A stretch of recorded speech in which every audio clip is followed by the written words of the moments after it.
اب آپ اس مبارک سلسلے کا 21واں حلقہ سماعت فرمائیں۔ اللہم لبیک لبیک لا شریک لک لبیک ان الحمد والنعمت لک والملک لا شریک لک۔ لیکن کافر تو یہ نہیں پڑھتے تھے، کافر تو آگے پڑھتے تھے لا شریک لک الا شریکا هو لک تملکہ وما ملک۔ تو جب انہوں نے سنا کہ ثمامہ تو وہ پڑھ رہا ہے جو مسلمان پڑھتے ہیں، وہ جناب سارے کافر دوڑے، ان کو تو پتا تھا نا کہ ثمامہ کتنا بڑا آدمی ہے، کہیں گے سبات یا ثمامہ قال لا ولکنی اسلمت۔ انہوں نے کہا تم سابق ہو گیا، باپ دادے کا دین چھوڑ دیا۔ انہوں نے کہا نہیں نہیں، کیا کہہ رہے ہو، میں مسلمان ہو گیا ہوں۔ اچھا مسلمان ہو گئے ہو، تو ہم بھی تمہیں پھر مکے سے نہیں جانے دیتے، تمہاری مرضی۔ عمرہ ختم کیا، کافروں نے پکڑ کے قید کر دیا۔ انہوں نے کہا ہم تمہیں تھوڑا چھوڑ دیں گے، تم مسلمان ہو جاؤ۔ اس نے کہا مکے والوں تم مجھے چھوڑو یا نہ چھوڑو، میں تو مسلمان ہو گیا۔ ایک بات یاد رکھ لو، میرا قتل کرنا سودا بڑا مہنگا ہے۔ انہوں نے کہا نہیں نہیں ہم دیکھ لیں گے۔ ٹھیک ہے ہماری مرضی۔ وہ اس کو گرفتار کر کے لے کر جا رہے تھے تو ایک آدمی اس کو اپنے علاقے کا مل گیا۔ اس نے کہا کہ میرے قبیلے کو کہہ دینا قریش نے مجھے گرفتار کر لیا، اس علاقے سے ان کو ایک گندم کا دانہ نہ گزرنے دو، کوئی ان کا تجارتی وفد ہے لوٹ، اور اپنے علاقے سے ایک ذرہ کوئی غذائی اجناس نہیں گزرنے دینی۔ اور ساری غذائی اجناس آتی تھی یمامہ سے، تمامہ سے، سارا علاقہ تو وہی آباد تھا۔ اب جناب جب ان کو خبر ملی کہ ثمامہ نے یہ کر دیا، انہوں نے کہا اچھا دیکھو ہم آپ کو چھوڑ دیتے ہیں، تم پھر ایسا نہ کرو۔ انہوں نے کہا اب میری مرضی ہے، چھوڑو قتل کرو تمہاری مرضی، میں کوئی معافی شافی نہیں مانگتا، میں ایک قبیلے کا سردار ہوں اور مجھے بدلہ لینا آتا ہے۔ تم کیا ہو قریش، تمہاری تعداد تو 2000 مقاتل بھی نہیں ہے، میرے پاس تو 70,000 مقاتل ہیں، کیا بچوں والی بات کرتے ہو، مجھے 2 سزائے موت دیتے ہو تو دے دو، میں اپنا بدلہ لوں گا۔ انہوں نے کہا جی جاؤ تم مہربانی کرو ہم سے جاؤ۔ انہوں نے کہا ٹھیک چل پڑ۔ وہاں جانے کے بعد اس نے پورا پابندی لگا دی، اب قریش مرنے لگ گئے، اتنے مجبور ہوئے کہ ایک وفد بھیجا مدینہ منورہ میں کہ حضور ہم پر رحم کریں، ہمارا تو ناطقہ بند ہو گیا۔ کہا حضور ہم کہاں جائیں، ٹھیک ہے آپ کا ہمارا اختلاف اپنی جگہ پر ہے، آپ کی ہماری جنگ اپنی جگہ پر ہے، لیکن ہم آپ کے قبیلے کے لوگ ہیں، آپ کے عزیز ہیں، رشتہ دار ہیں، آپ یہی چاہتے ہیں بھوکے مر جائیں، مہربانی کریں آپ ثمامہ کو آدمی بھیجیں، وہ تو کوئی ایک دانہ نہیں گزرنے دیتا اللہ کا بندہ وہاں سے۔ حضور صلی اللہ علیہ وسلم کو رحم آ گیا، حضور نے فرمایا اچھا ہم اس کو پیغام بھیجتے ہیں اور ہم سے بھی جو مدد ہوگی ہم کریں گے۔ حضور نے پیغام بھیجا، اس نے کہا یا رسول اللہ اب یہ آپ کا حکم ہے، اب آپ تو مجھے جو بھی حکم دیں آپ کہیں تو میں اپنے سر پہ بھی یہاں غذا لے کر ان کو پہنچانے کے لیے تیار ہوں، اگر آپ کا حکم نہ آتا تو پھر میں قریش کو سمجھتا کہ قریش کیا ہے۔ تو انہی اسنا میں یہ سب واقعات جو ہیں تقریباً 5 ہجری کے واقعات ہیں، غزوہ خندق، غزوہ احزاب، اسی طرح بنی قریظہ کو سزا، پھر حضور صلی اللہ علیہ وسلم کا بنی غطفان، بنو فزارہ، بنی سلیم، اور ان تمام احاویش اور ان تمام قبائل کے خلاف ایکشن، کہ حتیٰ کہ حضور صلی اللہ علیہ وسلم یعنی بذات ہی چلتے چلتے مدینہ منورہ سے آپ اندازہ فرمائیں کہ وادی عثمان میں پہنچے، اور 10 صحابہ جن کی قیادت حضرت ابو بکر کر رہے تھے وہ تو مکے میں بھی پہنچے۔ یعنی اندازہ فرمائیں کہ وجہ کیا تھی کہ حضور کا وہ فرمان اب اللہ نے سچا کر دکھایا تھا کہ نحن نغزو قریشا لم یغزونا بعد اليوم، آج کے بعد ہم قریش پر حملہ کریں گے، ہم قریش پر چڑھائی کریں گے، لیکن اب قریش کو اتنی طاقت نہیں ہوگی کہ وہ ہم پر حملہ کر سکے۔ اسی واقعات میں اللہ تبارک و تعالی نے سورۃ الاحزاب، قرآن پاک کی سورت کا نام بھی سورۃ الاحزاب ہے، اس میں اللہ تبارک و تعالی نے یہ بات بیان فرمائی ہے کہ اشحۃ علیکم فَإِذَا جَاءَ الْخَوْفُ رَأَيْتَهُمْ يَنْظُرُونَ إِلَيْكَ تَدُورُ أَعْيُنُهُمْ كَالَّذِي يُغْشَىٰ عَلَيْهِ مِنَ الْمَوْتِ، کہ میرا مدنی جب خوف آئے، ڈر آئے تو ایسے دیکھتے ہیں آپ کی طرف جیسے ان کی آنکھیں موت سے پھٹی جاتی ہیں، موت آ گئی۔ فَإِذَا ذَهَبَ الْخَوْفُ، جب خوف چلا جائے سلکوکم بالسنۃ حداد اشحۃ علی الخیر، پھر ان کی زبانیں اتنی تیز ہو جاتی ہیں کہ کاٹتے. اولئک لم یؤمنوا، وہ ہرگز ایمان نہیں لاتے. فاحبط اللہ اعمالهم وکان ذلک علی اللہ یسیرا. اور اللہ نے قرآن میں نقشہ کھینچا کہ یحسبون الاحزاب لم یذهبوا، یعنی ان منافقوں کو تو مدینہ منورہ میں رہتے ہوئے ابھی تک یہ خیال تھا کہ وہ لشکر نہیں گیا. یہ ابھی تک اس خیال میں مگن تھے کہ ابھی وہ قریش بیٹھے ہوئے ہیں، خندق کے اس طرف لشکر بیٹھا ہوا ہے، تھوڑا پیچھے ہٹ گیا، بس زیادہ سے زیادہ ان کو یہ خیال تھا. لیکن ان کو پتہ نہیں تھا کہ ہم نے ان کو اڑا دیا ہے. یحسبون الاحزاب لم یذهبوا وإن يأت الأحزاب يودوا لو أنهم بادون في الأعراب يسألون عن أنبائكم ولو كانوا فيكم ما قاتلوا إلا قليلا. اور میرا مدنی یہ منافقوں کا جب یہ حال ہے، اگر یہ آپ کے ساتھ رہتے اور خندق کو چھوڑ کر نہ بھاگ جاتے پھر بھی نہ لڑتے، کیونکہ جب دل آپ کے ساتھ نہیں. لقد كان لكم في رسول الله أسوة حسنة لمن كان يرجو الله واليوم الآخر وذكر الله كثيرا فلما رأى المؤمنون الأحزاب قالوا هذا ما وعدنا الله ورسوله وصدق الله ورسوله. اور جب وہ احزاب لشکر آئے تو جو مومن تھے انہوں نے جب دیکھا انہوں نے کہا کہ بالکل اللہ کا جو وعدہ ہے سچا ہے، اللہ کے نبی نے جو کہا تھا سچا ہے. وما زادهم الا ایمانا وتسلیما. ان مومنوں کا تو اور ایمان بڑھ گیا، انہوں نے کہا یہ تو ہونا ہے، ہم پر حملے ہوں گے، ہمیں آزمایا جائے گا. من المؤمنین رجال صدقوا ما عاهدوا الله علیہ. میرا مدنی ان مومنوں میں ایسے لوگ ہیں جنہوں نے سچا کر دکھایا جو اللہ کے ساتھ وعدہ کیا تھا. فمنهم من قضى نحبه ومنهم من ينتظر وما بدلوا تبدیلا. بعض لوگ ایسے ہیں جو اللہ کے راستے میں اپنی بات پوری کر گئے، بعد ابھی انتظار میں ہیں، وہ ہرگز نہیں بدلے. لیجزی اللہ الصادقین بصدقہم. اللہ ان سچوں کو سچ کا بدلہ دیں گے. فیعذب المنافقین ان شاء، اور چاہیں تو منافقوں کو عذاب دیں. او یتوب علیہم ان اللہ کان غفورا رحیما. اور میرے مدنی ہم نے آپ کی کیسے مدد کی. ورد اللہ الذین کفروا بغیظہم لم ینالوا خیرا. کافر اپنے غصے میں کھولتے ہوئے واپس چلے گئے، کچھ بھی نہ ملا. وَكَفَى اللَّهُ الْمُؤْمِنِينَ الْقِتَالَ. اللہ نے مومنوں کو قتال سے بھی بچا لیا. وَكَانَ اللَّهُ قَوِيًّا عَزِيزًا وَأَنزَلَ الَّذِينَ ظَاهَرُوهُم مِّنْ أَهْلِ الْكِتَابِ مِنْ صَيَاصِيهِمْ. اور میرے مدنی ہم نے اتارا اہل کتاب کو، وہ بنی قریظہ، ان کو ان کے قلعوں سے ہم نے اتارا. وَقَذَفَ فِي قُلُوبِهِمُ الرُّعْبَ. ہم نے ان کے دلوں میں آپ کا رعب ڈالا. فَرِيقًا تَقْتُلُونَ وَتَأْسِرُونَ فَرِيقًا. ان میں سے ایک پارٹی، ایک جماعت کو قتل کیا گیا، ایک کو قید کیا گیا. وَأَوْرَثَكُمْ أَرْضَهُمْ وَدِيَارَهُمْ وَأَمْوَالَهُمْ وَأَرْضًا لَّمْ تَطَئُوهَا. اور میرا بدنی ہم نے آپ کو ان کی زمینوں کا، ان کی حویلیوں کا وارث کیا. وَكَانَ اللَّهُ عَلَى كُلِّ شَيْءٍ قَدِيرًا. اور اللہ تبارک و تعالی ہر چیز پہ قدرت رکھنے والے ہیں کہ ہم نے اپنی قدرت سے اسلام کو غالب کیا، کفر کو مغلوب کیا، اور مدینہ منورہ کی قوت اقتدار کو زیادہ سے زیادہ استحکام بخشا. واللہ تعالی عالم علمہ اتم. اعوذ باللہ من الشیطان الرجیم. بسم اللہ الرحمن الرحیم. ان الذين جاءوا بالافك عصبة منكم لا تحسبوه شر لكم بل هو خير لكم. قال النبي صلى الله عليه وسلم اشد ايذاء الانبياء فالامثل ثم الامثل، او كما قال رسول الله صلى الله عليه وسلم. صدق الله العلي العظيم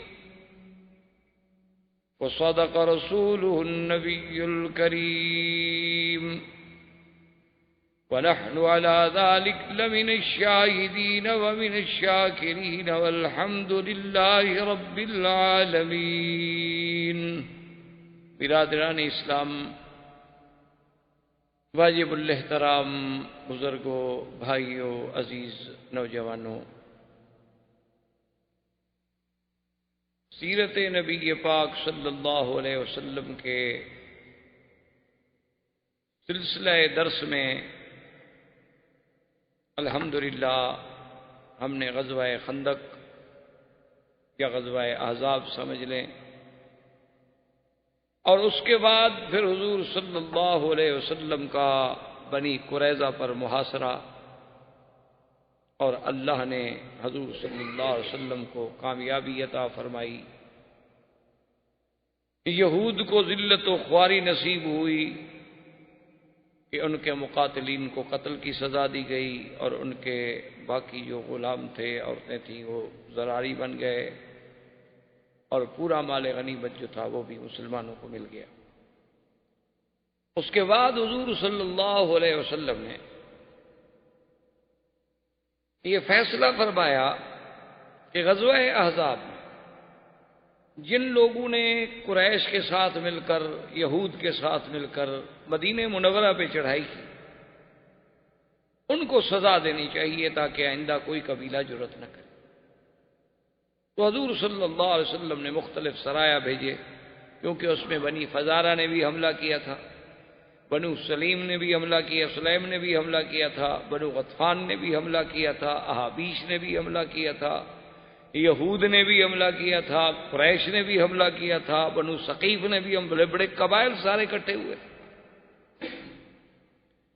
تو تمام اطراف میں حضور صلی اللہ علیہ وسلم نے اپنے سرایا بھیجے، صحابہ کو بھیجا کہ ان کے ساتھ جنگ کریں۔ تو انہی واقعات میں سے زید بن حارثہ رضی اللہ تعالی عنہ کو حضور نے لشکر دے کر بھیجا کہ وہ بنو سلیم جو ہیں ان کا مقابلہ کریں۔ زید بن الحارثہ رضی اللہ تعالی عنہ جب لشکر لے کر بنی سلیم کے مقابلے پہ آئے تو اللہ نے انہیں کامیابی دی، اللہ تبارک و تعالی نے انہیں فتح و نصرت سے ہمکنار فرمایا، اور بنو سلیم جو تھے وہ شکست کھا گئے، ان کا تمام مال جو تھا وہ مال غنیمت بنا، اور حضرت زید بن حارثہ اس کو لے کے مدینے آئے۔ اور اس میں اتفاق کی بات یہ ہے کہ ابی العاصی، یہ ابی العاصی جو ہیں یہ دراصل کرشی ہیں، اور یہ داماد تھے سیدنا محمد الرسول اللہ صلی اللہ علیہ وسلم۔ حضور صلی اللہ علیہ وسلم کی بیٹی بی بی زینب جو ہے ان کے شوہر، بی بی زینب رضی اللہ تعالیٰ عنہ، اور یہ اتفاق کی قدرتی شان دیکھیں کہ یہ مقام یعنی غزوہ بدر کے موقع پر بھی قید ہوئے۔ حضور صلی اللہ علیہ وسلم نے بہرحال ایک تفصیلی واقعہ پہلے چونکہ پڑھ چکے ہیں،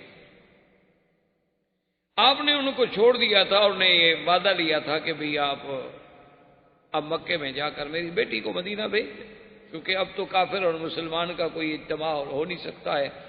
تو انہوں نے حضور صلی اللہ علیہ وسلم کی بیٹی کو مدینہ منورہ بھجوا دیا۔ اب یہ بنو سلیم کے ساتھ جب زید بن حارثہ نے لڑائی لڑی تو خدا کی قدرت، یہ ان کے حلیف تھے، یہ بھی وہاں آئے ہوئے تھے، یہ بھی قید ہو گئے، یہ دوبارہ قید ہو کر مدینہ منورہ لائے۔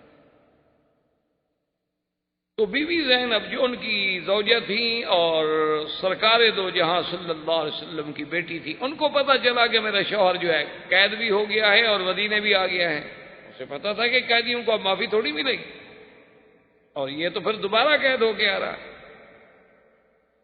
تو حضور صلی اللہ علیہ وسلم نے جس وقت صبح کی نماز کے لیے اللہ اکبر فرمایا، نماز شروع فرمائی، تو زینب نے اپنے گھر سے زور سے آواز دی کہ ابی العاصی کو میں نے پناہ دے دی۔ اس دور میں ایک رواج تھا کہ اگر کوئی بندہ کسی کو پناہ دے دے، اپنے امان میں لے لے، تو اس کو قتل نہیں کیا جاتا تھا۔ مسلمانوں کی حفظ، امان، پناہ کا لحاظ رکھا جاتا تھا، اور یہ ایسا رواج تھا کہ اس کا تو کافر جو تھے مکے کے وہ بھی لحاظ کرتے تھے، مشرکین بھی لحاظ کرتے تھے، تمام جاہل لحاظ کرتے تھے کہ بھئی اب یہ بندہ میری پناہ میں ہے، اب جب تک وہ اپنی پناہ نہ چھوڑے اس کو نقصان نہیں پہنچایا جا سکتا۔ کیوں اپنے بندے سے کیوں لڑائی لڑی جائے؟ حضور صلی اللہ علیہ وسلم جب نماز سے فارغ ہوئے، سرکار دو جہاں صلی اللہ علیہ وسلم کو اطلاع دی گئی کہ یا رسول اللہ ابی العاصی گرفتار ہو کے آیا ہے، اور بی بی زینب نے اعلان کر دیا ہے پناہ دینے کا۔ تو حضور پاک نے فرمایا کہ واللہ لا اعلم، آپ نے فرمایا تو مجھے تو اس ذات پاک کی قسم ہے جو میرے قبضہ ہے قدرت میں، مجھے کوئی علم نہیں ہے اس بات کا، تاکہ صحابہ کے ذہن میں یہ بات نہ جائے کہ حضور کا چونکہ داماد ہے تو اس کو رعایت مل رہی ہے۔ حضور نے فرمایا مجھے نہیں پتا کہ کیا واقعہ ہوا ہے اور میری بیٹی نے پناہ دی ہے تو کیوں دی ہے۔ بہرحال اب یہ معاملہ ان مجاہدین کے ہاتھ میں ہے جو ان کو گرفتار کر کے لائے، اگر وہ چاہتے ہیں تو پناہ قبول کر لیں، اگر وہ چاہتے ہیں تو پناہ قبول نہ کریں، اس معاملے میں دخل نہیں۔ زید بن حارثہ رضی اللہ تعالی عنہ کو بلایا گیا اور ان مجاہدین صحابہ کو بلایا گیا جنہوں نے وہ جنگ لڑی تھی۔ ان کے سامنے جب یہ مسئلہ رکھا گیا تو انہوں نے کہا کہ عجیب بات ہے کہ جس کو حضور کی بیٹی پناہ دے چکی ہوں تو ہم اس کو کیسے پناہ نہ دیں۔ انہوں نے کہا کہ یا رسول اللہ صرف پناہ نہیں ہے بلکہ ہم اپنے قیدی کو بالکل چھوڑتے ہیں اور بغیر کسی فدیے کے، اس سے کچھ نہیں لیں گے ہم، اور اس کا جو مال ہم نے پکڑا ہوا ہے وہ بھی اس کو ہم واپس کریں گے۔ حضور آخر کو بات ہے، ایک بات ہے ہم دنیا میں قیدی ہوتے رہتے ہیں، چھوٹتے رہتے ہیں، بھاگ جاتے ہیں، مارے جاتے ہیں، گرفتار ہو جاتے ہیں، آخر کچھ ہوا آپ کا داماد ہے اور پھر آپ کی بیٹی نے پناہ دے دی ہے، تو ہماری تو یہ قوم میں ایک مسائل ہے، اگر کوئی پناہ اور دے دیتا پھر بھی تو آخر ہم قبول کرتے۔ تو بہرحال انہوں نے فیصلہ کر دیا، حضور صلی اللہ علیہ وسلم فرمایا کہ بھئی چونکہ یہ معاملہ مجاہدین کا ہے اور ان کا حق ہے، یہ ان کا قیدی ہے اور اس کا مال جو ہے ان کے لیے مال غنیمت کا حصہ ہے، وہ جانے اور فیصلہ جانے۔ صحابہ نے ابی العاصی کو چھوڑ دیا۔ ابی العاصی اپنے پورے سامان کے ساتھ باعزت طور پہ بری ہو کر مکے میں پہنچے۔ جب مکے میں آئے تو ان کے پاس لوگوں کی بڑی امانات تھیں، آپ نے لوگوں کو بلایا اور لوگ بھی بڑے خوش ہوئے کہ بھئی ابی العاصی واپس آ گیا، ابی العاصی واپس آ گیا، آخر قبیلے کا آدمی تھا، سارے لوگ اکٹھے ہو گئے، اس نے ایک ایک امانت سب کو پہنچائی اور اس کے بعد انہوں نے پوچھا کہ بھئی کوئی آدمی مکے میں ایسا رہ گیا ہے جس کی کوئی امانت کوئی چیز میرے پاس ہو؟ انہوں نے کہا کہ لا واللہ ما وجدناک الا صادقا وفیا، کہ ابی العاصی ہم نے آپ کو سچا بھی پایا، ہم نے آپ کو امانت والا بھی پایا کہ آپ نے ہماری ہر چیز ہمیں محفوظ لوٹا دی ہے۔ تو اس نے کہا کہ دیکھو اگر تم میری صداقت اور میری عدالت کی گواہی دے رہے ہو تو پھر آج اس بات کے بھی گواہ ہو جاؤ کہ اشہد اللہ الہ الا اللہ اشہد ان محمد رسول اللہ، میں نے اسلام قبول کر لیا ہے۔ میں نے مدینے میں اس لیے اسلام قبول نہیں کیا کہ لوگ کہیں کہ قیدی تھا اس لیے اسلام قبول نہیں کیا، اور میں نے راستے میں اس لیے قبول نہیں کیا آپ کہیں گے کہ ہماری امانتیں کھا گیا، اب میں نے ہر کسی کو اپنی چیز لوٹا دی ہے، میری حریت ہے، میری آزادی ہے۔ آپ کو اگر ایک مذہب اختیار کرنے کا حق ہے تو مجھے بھی ایک مذہب اختیار کرنے کا حق ہے۔ میں نے مدینے میں جا کر جو نماز دیکھی ہے، میں نے جو قرآن سنا ہے، میں نے جو مسلمانوں کا امن دیکھا ہے، ان کا عمل دیکھا ہے، حضور پاک کے ساتھ ان کی محبت دیکھی ہے، تو میرے دل میں اللہ کے اس دین نے اتنا اثر کیا ہے کہ میں سمجھتا ہوں کہ دین اسلام حق ہے، اور تم مکے والے گواہ ہو جاؤ، میں اسلام کا اعلان کر رہا ہوں۔ اور اللہ کی شان ہے وہ اسلام قبول کر کے وقت مدینہ منورہ تشریف لے آئے، اور جب مدینہ منورہ آئے تو حضور پاک نے بی بی زینب ان کی جو بیوی تھی ان کے گھر میں واپس بھی۔ اصل میں یہ بات یاد رکھیں کہ یہ جتنے واقعات ہیں جو الحمدللہ ہم اول سے لے کر آج تک پڑھ رہے ہیں یا آئندہ اللہ جتنی توفیق عطا فرمائیں گے ہم پڑھیں گے، اس میں سیرت کا معنی یہ ہوتا ہے کہ حضور کی زندگی کا ہر عمل اور ہر عمل کا ہر پہلو جو ہے وہ امت کے سامنے آئے کہ جنگ میں حضور کا کیا کردار، دشمن کے ساتھ حضور کا کیا معاملہ ہے، اپنی بیٹیوں کے ساتھ حضور کا کیا معاملہ ہے، مجاہدین کے ساتھ حضور کا کیا معاملہ ہے۔ تو یہ سارا آپ کا ہر عمل، ہر قول، ہر فعل اور زندگی کا ایک ایک لمحہ جو ہے وہ سیرت طیبہ ہے اور سیرت کا حصہ ہے، اور مسلمانوں کے لیے اس میں درس ہے، سبق ہے، دعوت ہے، ہدایت ہے۔ اب حضور صلی اللہ علیہ وسلم نے بی بی زینب ان کے گھر میں واپس بھیج دی، تو یہیں سے علماء نے مسئلہ نکالا ہے کہ اگر زمانہ جاہلیت میں کسی مرد و عورت کا نکاح تھا اور بعد میں وہ دونوں مسلمان ہو گئے تو دوبارہ نکاح کرنے کی ضرورت نہیں ہے، اسی نکاح کو نکاح تصور کیا جائے گا۔ کیونکہ ابو العاص کا نکاح زمانہ جاہلیت میں ہوا تھا جب ابو العاص کافر تھا، لیکن جب ابو العاص اسلام لے آیا، بی بی زینب بھی مدینہ منورہ میں تشریف لے آئیں اور وہ بھی اسلام سے مشرف ہو گئیں، حضور کی بیٹی ہیں، تو اب حضور نے یہ نہیں حکم دیا کہ ابھی دوبارہ نکاح کرو، اسی نکاح کو حضور صلی اللہ علیہ وسلم نے قائم رکھا۔ اسی طرح حضور صلی اللہ علیہ وسلم کا اپنا نکاح مبارک جو ہے، جو بی بی خدیجہ سے ہوا تھا، تو حضور کی عمر مبارک 25 سال تھی، اور اس وقت تو اسلام قرآن نازل ہی نہیں ہوا تھا۔ اور وہ نکاح پڑھانے والے کون تھے؟ ابی طالب، حضور صلی اللہ علیہ وسلم کے چچا، ان نے خطبہ پڑھایا تھا، اور مشرکین مکہ باقاعدہ نکاح پڑھتے تھے، باقاعدہ گواہ ہوتے تھے، باقاعدہ خطبہ ہوتا۔ اب حضور پر جب قرآن نازل ہوا، شریعت نازل ہوئی، تو اب تجدید نکاح نہیں کی گئی، اسی نکاح کو قائم رکھا۔ اس سے علماء نے مسئلہ نکالا، یہی کام ہوتا ہے فقہا کا، جو لوگ یہ سمجھتے ہیں نا جی قرآن و حدیث جب موجود ہے تو پھر ہمیں امام ابو حنیفہ کی اور امام شافعی کی اور امام مالک کی اور امام احمد بن حنبل رحمۃ اللہ علیہ کی کیا ضرورت ہے؟ ان کی یہی ضرورت ہوتی ہے کہ وہ حدیث تو آپ بھی پڑھیں گے، میں بھی پڑھوں گا، واقعہ تو آپ بھی پڑھیں گے کہ حضور صلی اللہ علیہ وسلم ابو العاص آ گئے، ابھی بھی زینب واپس ہو گئی، لیکن یہ مسئلہ وہ فقیہ سمجھے گا کہ بھئی اس کا مطلب ہے کہ اسی عقد سابق کو، اسی نکاح سابق کو حضور نے نکاح تسلیم کیا۔ تو یہ کام ہوتا ہے فقہا کا کہ وہ حدیث مبارک سے جو مسائل کا استنباط ہوتا ہے، یعنی اس حدیث سے ما یستنبط منہا وما یستفاد منہا، اس سے جو جو فوائد ہیں، جو منافع ہیں، جو موتی نکلتے ہیں، وہ چن کے امت کو پیش کرتے ہیں۔ اس کے بعد حضور صلی اللہ علیہ وسلم نے ارادہ فرمایا غزوہ بنی المصطلق، اور اسی کو غزوہ مریسی بھی کہا جاتا ہے۔ اصل اس کی غزوے کی سبب یہ تھا کہ بنی المصطلق کا جو سردار تھا حارث بن ضرار، یہ بہت بڑا سردار تھا ان کا، اور یہ بہت بڑا قبیلہ تھا۔ حارث بن ضرار کو جب پتہ لگا کہ مسلمان روزانہ حملہ کر رہے ہیں، کبھی اس قبیلے پہ، کبھی اس قبیلے پہ، کبھی اس قبیلے پہ، حالانکہ وہ یہ نہیں سمجھا کہ مسلمان تو ان کو ادب سکھا رہے ہیں کہ ظالمو تمہارے ساتھ تو ہماری کوئی جنگ نہیں تھی، تم کیوں مدینہ منورہ پہ چڑھ دوڑے؟ مسلمان خود تو نہیں لڑ رہے۔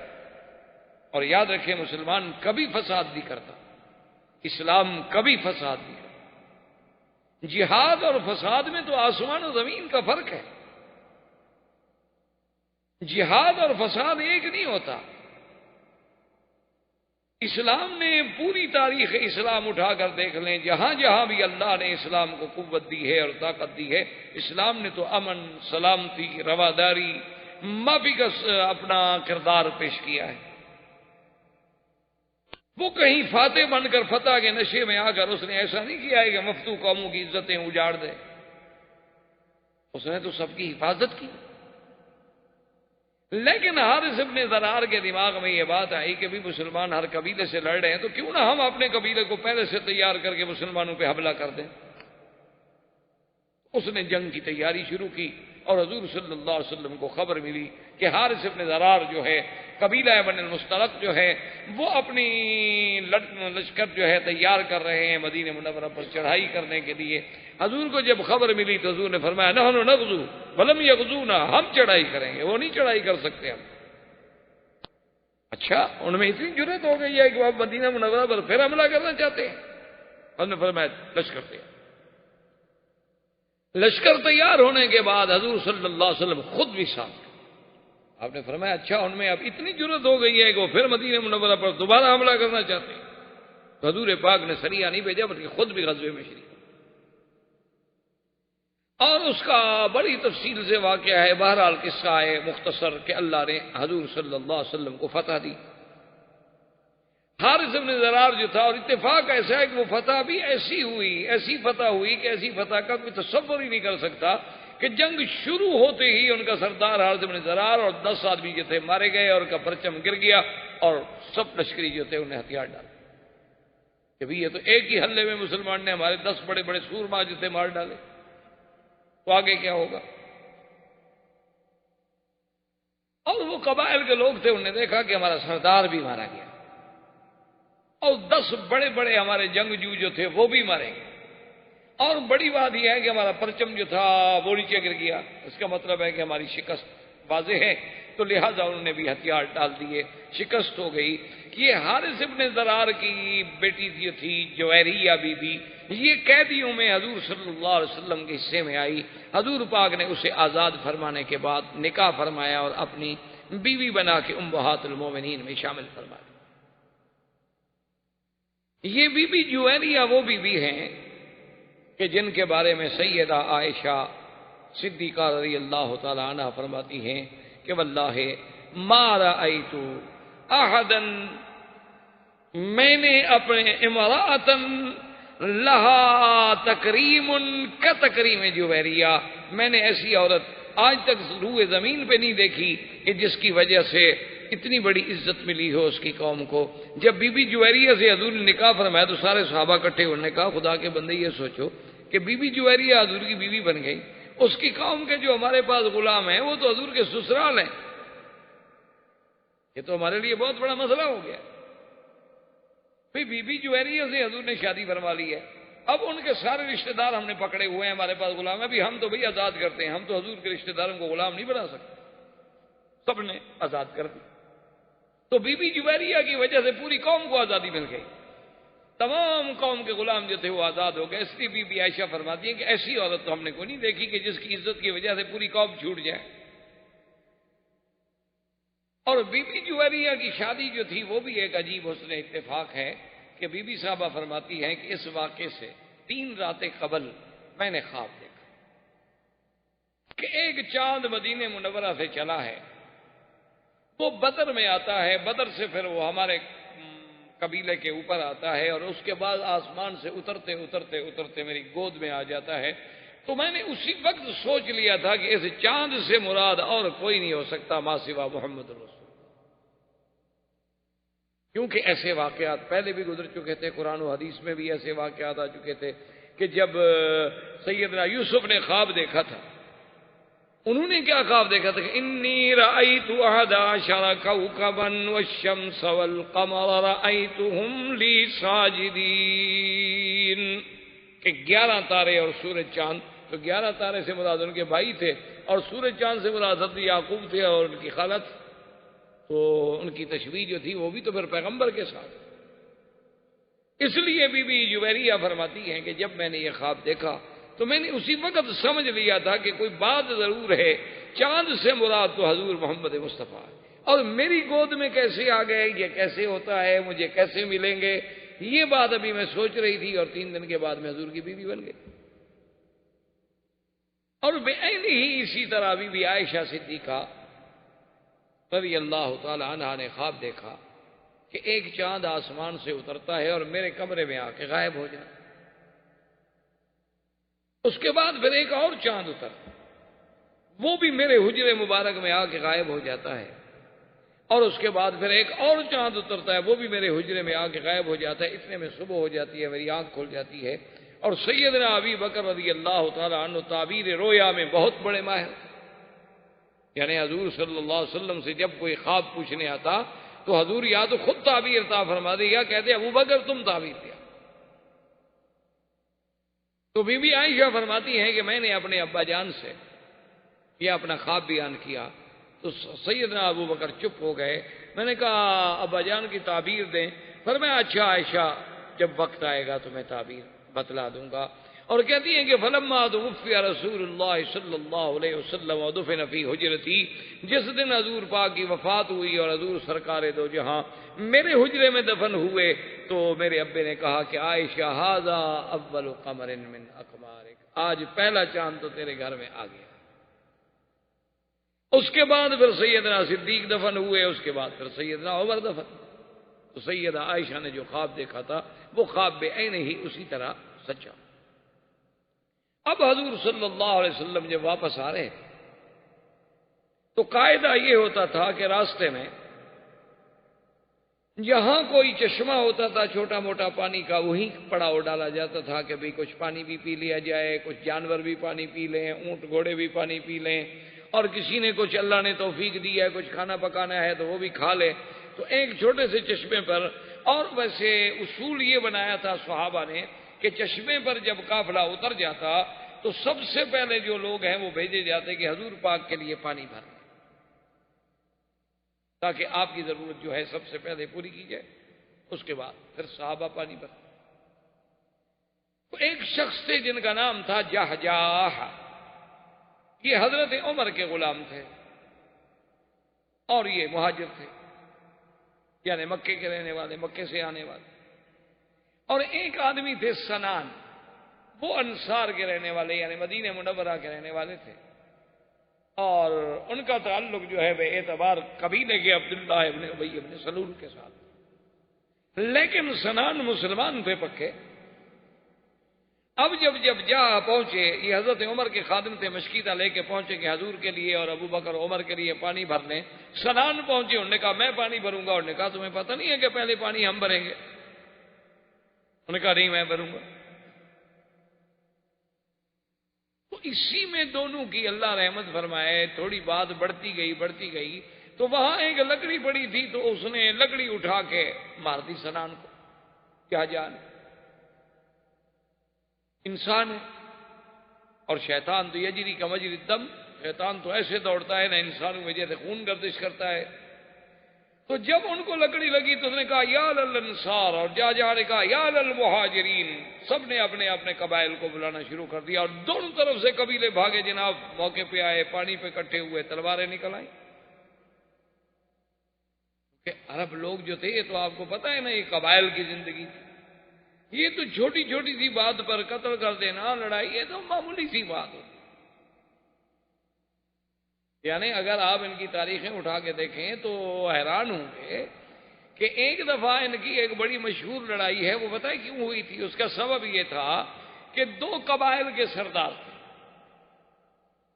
ان دونوں کے باغ تھے بڑے بڑے، ایک آدمی کا باغ مشرق میں تھا، ایک کا باغ مغرب میں تھا، اور دونوں باغ آمنے سامنے نظر آتے تھے باقاعدہ۔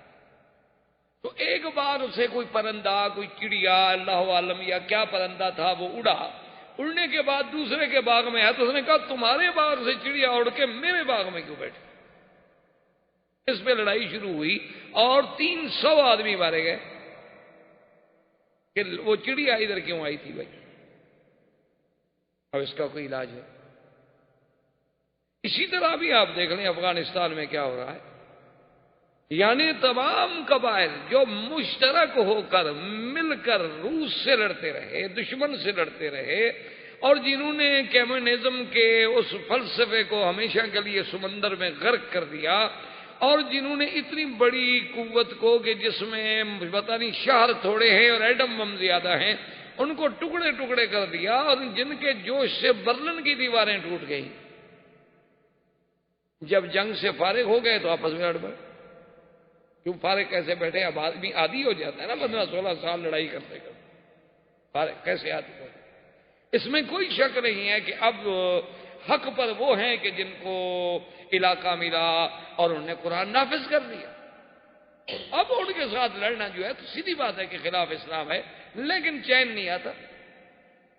کوئی جھگڑا ہے، تاجک کہتے ہیں کہ ہم ازبک کو کیوں مان لیں، ازبک کہتے ہیں ہم تاجک کو کیوں مان لیں، وہ کہتے ہیں ہم پشتون کو کیوں مان لیں، وہ کہتے ہیں ہم فارسی بان کو کیوں مان لیں۔ یہ کیا بات ہے؟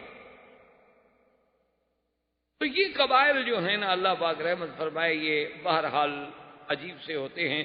ابھی 3 سال قبل کی بات ہے، میں بھی سفر میں کوئی ٹرائبل ایریا سے، یعنی قبائلی علاقے جو ہیں جہاں کوئی قانون نہیں ہے، تو وہاں سے گزر رہے تھے، مغرب کی نماز کا وقت ہو گیا، ہم 2-3 گاڑیوں میں تھے، میرے ساتھی سے کبھی نماز کا وقت ہو رہا ہے، خدا کے لیے کوئی مسجد تلاش کرو بھائی۔ اور وہ تو ماشاءاللہ علاقہ پٹھانوں کا ہے، پٹھان تو اللہ کا فضل ہے، نمازی تو بہت پکے ہوتے ہیں۔ میں نے کہا بھی یار کو مسجد دیکھو تاکہ ہماری جماعت نہ نکل جائے۔ اب ایک مسجد آئی تو وہ جناب چلو جی چلو چلو آگے چلو، پھر ایک اور مسجد آ گئی، انہوں نے کہا جی اور آگے چلو، پھر ایک اور مسجد، یعنی 5-6 مسجدیں ہم کراس کر گئے۔ تو میں اپنے استاد جو میرے ساتھ بیٹھے ہوئے تھے، اس علاقے کے بڑے اہم آدمی تھے، وہاں کے خان تھے، اور وہاں خان جو ہوتے ہیں نا وہ بڑی چیز ہوتے ہیں۔ تو میں نے کہا خان یہ آپ کیا کر رہے ہیں، ہماری نماز جا رہی ہے۔ اس نے کہا مکی صاحب یہ بات نہیں ہے، میں وہ مسجد ڈھونڈ رہا ہوں جس کے ساتھ حجرہ نہ، کوئی حجرہ کیا مطلب؟ اور نے کہا جس مسجد کے ساتھ حجرہ ہوتا ہے، اور اگر ہم وہاں مغرب کی نماز پڑھیں گے تو پھر کھانا کھائے بغیر ہم وہاں سے آگے نہیں جا سکتے۔ حجرے کا معنی ہوتا ہے مسافر خانہ، یعنی بیٹھنے کی جگہ، تو ڈیرا سمجھ لیں، ڈیرا سمجھ لیں، کچھ سمجھ لیں۔ تو جس مسجد کے ساتھ حجرہ ہے، جو ہی ہم نماز سے فارغ ہوں گے وہ دیکھیں گے کہ یہ باہر کے لوگ آئے ہوئے ہیں، تو وہ فوراً آ جائیں گے کہ جناب چلیں پہلے کھانا تیار ہے، کھانا کھائیں، اور کھانے کے بغیر آپ جا نہیں سکتے، اور اگر آپ کھانا نہ کھائیں تو پھر آپ دشمن ہیں، پھر مقابلہ کریں، کلاشنکوف نکال، کیونکہ جو کھانا نہ کھائے وہ تو دشمن ہے۔ ابراہیم علیہ السلام نہیں دیکھا کھانا نہیں کھایا، فاوجس منهم خیفہ، تو ابراہیم علیہ السلام ڈر گئے، یہ کھانا کیوں نہیں کھا رہے؟ قالوا لا تخف، انہوں نے کہا اب نہ ڈرے، ہم تو فرشتے ہیں، ہم تو کھاتے ہی نہیں۔ تو یہ پرانا عرب میں اور قبائل میں روایت، اس نے کہا میں وہ مسجد ڈھونڈ رہا تھا کہ جس کے جو حجرہ نہیں ہوگا تو وہ دعوت نہیں کریں گے، کہ مسجد میں کھانا کہاں سے کھلائیں؟ تو میں نے کہا اللہ کے بندے، اس نے کہا حضرت اللہ کے بندے کی بات نہیں ہے، میں نے تو وہاں اتنا بڑا آدمی اکٹھے کیے ہوئے ہیں اور اتنا ہم نے وہاں جناب انتظام کیا ہوا ہے کہ آپ یہاں حجرے میں کھانا کھا لیتے تو ہمارا تو کھانا خراب ہو گیا نا، مسافر ہیں نا، وہاں تو لیٹ بھی پڑ سکتے ہیں، ہماری دعوت تو خراب مت کرو نا۔ کہ یہ اچھی بات ہے بھائی، نماز چلی جائے، خان کی دعوت جو ہے وہ لیتی ہے۔ خیر بہر عالم نماز، تو یہ قبائل کی باتیں ہوتی ہیں۔ تو جب دونوں قبائل اکٹھے ہوئے، حضور کو اطلاع ملی، حضور صلی اللہ علیہ وسلم جلدی سے تشریف لائے دونوں کے درمیان۔ آپ نے فرمایا الوداع والجاہلیہ وانا بین ظہرانیکم، آپ نے فرمایا خبردار، یہ کیا کر رہے ہیں انصار مہاجر، مہاجر انصار، یہ کیا ہے؟ میں تمہارے اندر موجود ہوں اور پھر تم وہی جاہلیت کے نعرے بلند کر رہے ہو، قومیتوں کا جھگڑا، حسب کا جھگڑا، نسب کا جھگڑا، لسانیت کا جھگڑا، صوبائیت کا جھگڑا، یہ انڈین ہے، یہ پاکستانی ہے، یہ سندھی ہے، یہ پنجابی ہے، یہ جناب یو پی کا ہے، یہ فلاں کا ہے، یہ فلاں کا ہے، یہ کیا ہے؟ انہوں نے فرمایا دعوها فانها منتنۃ، چھوڑ دو ان نعروں کو، یہ تو بدبودار نعرے ہیں، یہ کیا کر رہے ہو تم؟ انما المؤمنون اخوۃ، مسلمانوں نے جب کلمہ پڑھ لیا ہے، مشرق میں ہے، مغرب میں ہے، عرب میں ہے، عجم میں ہے، شمال میں ہے، جنوب میں ہے، وہ مسلمان بھائی ہیں۔ یہ تو اللہ نے قبائل بنائے ہیں کہ ہم ایک دوسرے کو ڈھونڈنے میں آسانی محسوس کر سکیں، ورنہ اس کے ساتھ یہ تو نہیں کہ ہم نعرے لگائیں کہ انصار اور مہاجر، مہاجر مہاجر کی مدد پہ آ جائے۔ اب جناب وہ کہیں جا کر وہ جھگڑا جو تھا تھما، اور اس کے بعد سنان جب واپس آیا، عبداللہ ابن ابی ابن سلول جو رئیس المنافقین تھا وہ بھی اس سفر میں ساتھ تھا، اس کو جب پتہ چلا اس نے کہا کہ اچھا اب یعنی وہ مہاجرین اتنے زور میں آ گئے ہیں کہ عمر کا ایک غلام جو ہے وہ بھی ہمارے بندوں کو لکڑیوں سے مارتا ہے۔ اور اس کے بعد اس بدبخت نے وہ جملہ کہا، اللہ معاف فرمائے، اللہ معاف فرمائے۔ عربوں کا ایک محاورہ ہے سمن کلبک یاکلک، کہ تم اپنے کتے کو اور کھلاؤ تاکہ تمہیں یہ کھا جائے، کبھی اس کو پالو اور کھلاؤ اور کھلاؤ، جب یہ موٹا تازہ ہو جائے گا، مضبوط ہو جائے گا تو ایک دن تمہیں کھائے۔ اس نے یہ جملہ کہا، اللہ معاف کرے اس کے دل میں کس کی نیت تھی، بہرحال مسلمانوں کے خلاف تھی، صحابہ کے خلاف تھی۔ زید بن ارقم ایک صحابی تھے اسی کے قبیلے کے، یعنی تھے وہ بھی خزرج، وہ یہ باتیں سن رہے تھے۔ انہوں نے آ کر اپنے چچا سے کہا کہ یہ میرے چچا عبداللہ ابن ابی یہ کہہ رہا، اور پھر اس نے کہا انصاریوں سے، اس نے کہا کہ یہ سارا تمہارا کیا درا ہے، تم نے مہاجرین کو باغ دیے، تم نے گھر دیے، تم نے مدینے میں ان کو آباد کیا، تم نے ان کو کھلایا، آج وہ سر پہ نہ چڑھیں تو کیا ہو؟ اس لیے فیصلہ کر لو کہ لا تنفقوا علی من عند رسول اللہ حتی ینفضوا۔ اللہ نے قرآن پاک میں واقعہ بیان کر دیا، انہوں نے فیصلہ کر دیا، انہوں نے کہا کہ آج کے بعد خبردار کوئی ایک آدمی حضور کے پاس صدقہ، خیرات، زکوٰۃ، مہاجرین کی امداد لے کر نہ جائے، جب ان کو کچھ نہیں ملے گا خود بخود بھاگ جائیں گے۔ یہ تو پڑے ہوئے اسی نہیں ہے کہ کھانے کو مل رہا ہے، باغ مفت مل گئے، لڑکیاں مل گئیں، عورتیں مل گئیں، مہاجر بن گئے جی۔ اور اس کے بعد انہوں نے یہ بھی فیصلہ کیا جس کو اللہ نے قرآن میں نقل کیا ہے کہ لَئِن رَّجَعْنَا إِلَى الْمَدِينَةِ لَيُخْرِجَنَّ الْأَعَزُّ مِنْهَا الْأَذَلَّ، کہ جب ہم مدینے میں واپس جائیں گے تو ہم سے طاقتور جو ہے، قوت والے جو ہیں، ہم ذلیل کمزوروں کو نکال دیں گے۔ مانا یہ تھا کہ اب نکالو مہاجرین کو، مدینہ تو ہمارا ہے، انصار کا ہے، اوس و خزرج کا ہے۔ جب زید بن ارقم کی معرفت حضور صلی اللہ علیہ وسلم کو اس خبر کا پتہ چلا، حضور صلی اللہ علیہ وسلم نے فرمایا زید صحیح کہہ رہے ہو؟ اس نے کہا رسول اللہ میں نے خود سنا ہے، سمعت اذنایا۔ حضرت عمر نے کہا دعنی یا رسول اللہ، حضور مجھے اجازت دیں اضرب عنق ھذا المنافق، اس ظالم کی میں گردن اڑا دوں کہ ہمارے مدنی پاک کے بارے میں ایسی گستاخی کی بات۔ حضور نے فرمایا دع یا عمر، ایسا نہ کہو کہ 10 لوگ جو ہے پھر یہ کہیں گے انا محمد امر بقتل اصحابہ، اب تو محمد مصطفیٰ اتنے طاقت میں آ گئے ہیں کہ اپنے ساتھیوں کو بھی قتل کا حکم دے رہے ہیں، کیوں لوگوں کو پتہ تھوڑا لگے گا یہ منافق ہے؟ لوگوں کو تو یہی پتہ لگے گا نا ہمارے ساتھ ہے، نمازیں پڑھتا ہے، ہمارے ساتھ جنگ میں ہے، جہاد میں ہے، اس لیے اس بات کو چھوڑ دو۔ اب حضور پاک نے ایک اور حکمت عملی اختیار فرمائی، حضور نے حکم دیا الرحیل، قافلہ چلاؤ۔ صحابہ کہتے ہیں کہ ہم نے کبھی زندگی میں نہیں دیکھا تھا کہ اس وقت میں حضور قافلہ چلائیں، قافلہ تو ہمیشہ آرام سے چلتا تھا۔ قافلے کا طریقہ ہوتا تھا کہ قافلے جو ہیں صبح صبح چلتے تھے اور پھر گرمی کے وقت پہ رک جاتے تھے، پھر شام کو چلتے تھے، پھر ساری رات آخر متاخر اللیل تک چلتے رہتے، پھر آرام کرتے، پھر صبح کو چلتے، پھر دوپہر میں رک جاتے، چونکہ اونٹوں کے قافلے صحرا کا سفر۔ لیکن حضور نے فرمایا رحیل، چلو۔ صحابہ کہتے ہیں ہم حیران ہیں کہ حضور رکنے کا نام بھی نہیں لے رہے، چل رہے۔ اصل حضور کا مقصد یہ تھا کہ اب جو ان قبیلے میں وہ جو گرمی پیدا ہو گئی ہے یہ کہیں پھر ٹکرا نہ جائے، ان کو اتنا سفر میں الجھا دیا جائے کہ یہ تھک ہار کے سب بھول جائے۔ حضور صلی اللہ علیہ وسلم کی حکمت عملی تھی کہ متواتر سفر، بس نماز کے لیے حضور رکتے اور کہتے چلو، نماز کے لیے رکتے حضور کہتے چلو، سب کہتے ٹھیک چل رہا۔ تو لازماً الحمدللہ اس کا یہ اثر ہوا کہ وقتی طور پر وہ جو بات تھی کنٹرول، اور مدینہ منورہ یہ قافلہ پہنچ گیا۔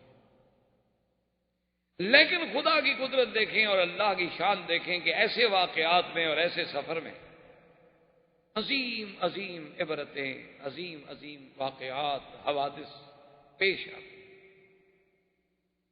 کیونکہ سفر کا یہ عالم تھا، تیزی تھی، اور قاعدہ یہ ہوتا تھا کہ عرب زمانے میں عورتوں کے لیے اس کو کہتے تھے ہودج۔ ہودج کا معنی یوں سمجھ لیں آپ پالکی، جسے ہم کہتے ہیں ہندی اردو زبان میں، جیسے ہاتھیوں کے اوپر بنا لیتے ہیں، اسی طرح عربوں کے اندر اس کو کہتے تھے ہودج۔ ایک ایسی چھوٹی سی پالکی بنی ہوتی تھی، اس کو اونٹ کے اوپر باندھ دیا پلان پہ، اس کے اوپر کپڑا ہوتا تھا، چھت ہوتا تھا، پردہ ہوتا تھا، اگر عورت ہو تو پھر اس پہ وہ سفر کرتا۔ اور قاعدہ یہ ہوتا تھا کہ جب سفر کا وقت آتا تو حضور صلی اللہ علیہ وسلم کے ساتھ جو بیویاں ہیں وہ اپنے اپنے ہودج میں جا کے بیٹھ جاتی، وہ اٹھانے والے آگے ہودج کو اٹھا کے تو اونٹ پہ باندھ دیتے اور قافلہ چل پڑتا، حضور سب سے آگے ہوتے قافلہ۔ اب خدا کی شان یہ ہے کہ بی بی عائشہ سیدہ صدیقہ رضی اللہ تعالی عنہا وہ بھی اس سفر میں ساتھ تھیں۔ وہ اپنے قضاء حاجت کے لیے، چونکہ اس دور میں اور خاص طور پہ سفر میں کوئی حمامات تو ہوتے نہیں تھے، عورتیں ہوں یا مرد ہوں تو پھر قافلے سے بہت دور، کئی فرلانگ دور چلے جاتے تھے تاکہ کسی کو نظر بھی نہ آئے، کوئی آواز یا کوئی رائحہ خبیثہ، کوئی ایسی بدبو، کوئی ایسی چیز بھی کسی کو محسوس نہ ہو۔ تو ایک پردے کا طریقہ یہ ہوتا تھا کہ بہت دور نکل، بی بی عائشہ بھی دور نکل گئیں، واپس جب آئیں تو قافلہ چلا گیا، کہ قافلہ تو رکنے کا نام ہی نہیں لے رہا تھا نا، حضور چلا رہے تھے نا قافلے کو دھڑا دھڑ۔ اب بی بی عائشہ جب واپس آئیں تو اس نے کہا بھی قافلہ چلا گیا اور صحرا کا سفر ہے، اب اگر میں پیچھے دوڑوں تو کوئی سوال ہی پیدا نہیں ہوتا کہ میں اونٹوں کو پکڑ لوں، آدھے گھنٹے کا بھی فرق پڑ جائے تو بس پھر تو قافلہ گیا، اور اگر میں نہ ڈھونڈوں تو اس نے کہا بی بی عائشہ نے کہ میں نے یہی سوچا کہ سب سے بہتر بات یہ ہے کہ بس اسی جگہ رہیں، کیونکہ آخر کسی وقت تو حضور کو علم ہوگا نا کہ بی بی عائشہ نہیں ہے، کیونکہ حضور کی عادت مبارک تھی قافلے کو چلانے کے بعد وہ کبھی کبھی اپنی سواری جو تھی وہ عورتوں اپنے بیویوں کے اونٹوں کے قریب لا کے پوچھ لیتے تھے کہ کوئی تکلیف تو نہیں ہے، خیریت ہے، کوئی پانی کوئی چیز پوچھنی ہے، پوچھ کے پھر حضور چلے جاتے تھے۔ انہوں نے کہا کبھی تو حضور میرے اونٹ کے قریب آئیں گے نا، پوچھیں گے، جب آواز نہیں آئے گا تلاش کریں گے، جب تلاش کریں گے تو یہ جگہ ڈھونڈنا تو قبیلے کے لیے آسان ہے، قافلے کے لیے، لیکن اگر میں خود عقل دوڑاؤں تو اس کا معنی یہ ہے کہ موت کے سوا چارہ کوئی نہیں۔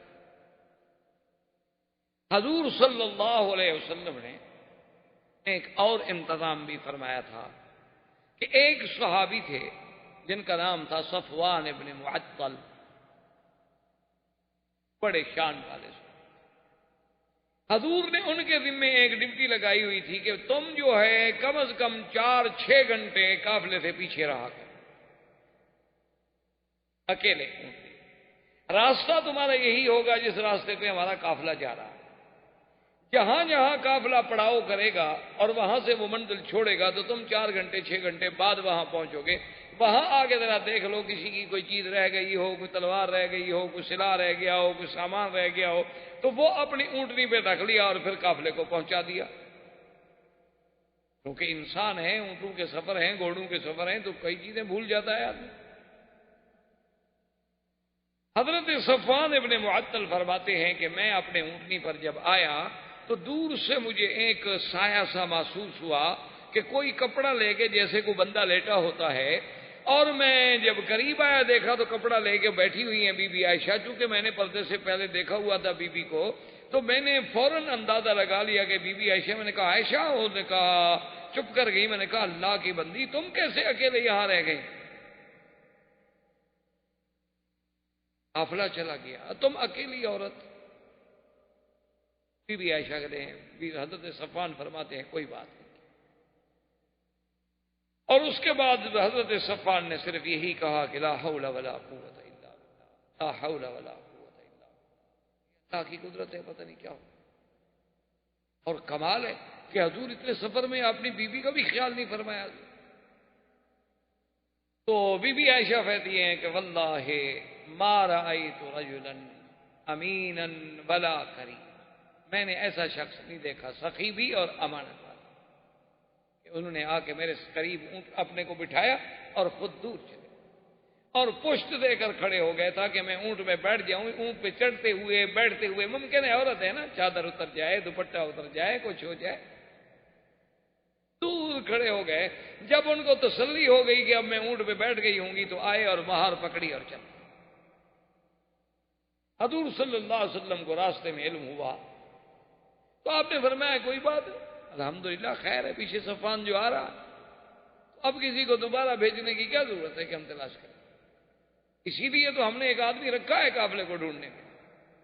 تو خلاصہ یہ ہے کہ بہرحال مدینہ منورہ کے قریب پہنچے، سارا قافلہ بیٹھا ہوا ہے، حضور بیٹھے ہیں، صحابہ بیٹھے ہیں، مختلف اجماع ہیں، اور وہ عبداللہ ابن ابی جو ہے وہ بھی ایک ٹولی میں اپنے ساتھیوں کے ساتھ بیٹھا ہوا ہے، رئیس المنافقین جو تھا عبداللہ ابن ابی ابن سلول وہ بھی بیٹھا ہوا ہے، اور دور سے حضرت صفوان آگے چلتے ہوئے آ رہے ہیں، اور اڑتے اڑتے خبر تو پہنچ گئی کہ بی بی عائشہ رہ گئی تھی اور صفوان جو ہے ان کو لے کے آ رہا ہے۔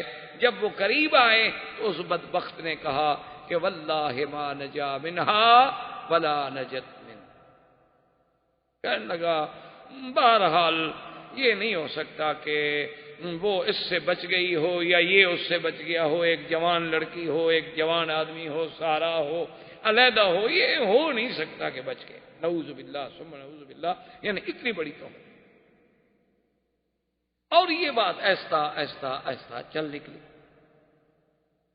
اب یہ بات چل نکلی، اتفاق کی بات یہ ہے، بی بی عائشہ فرماتی ہے کہ جب میں سفر سے واپس آئی تو میں بیمار ہو گئی اور مجھے کوئی پتہ نہیں، اور 20 دن متواتر میں بیمار رہی حضور کے گھر میں، اور اس بیماری میں یہ عالم تھا کہ مجھے بخار کی تکلیف تھی، اور میرے پاس چونکہ میرے ابا اور اماں آتے تھے اور کوئی آتا نہیں تھا، ان نے جب مجھے بات ہی نہیں بتائی، مجھے کیا پتا، لیکن میں نے اتنا ضرور محسوس کیا کہ حضور کی محبت میں فرق ہے۔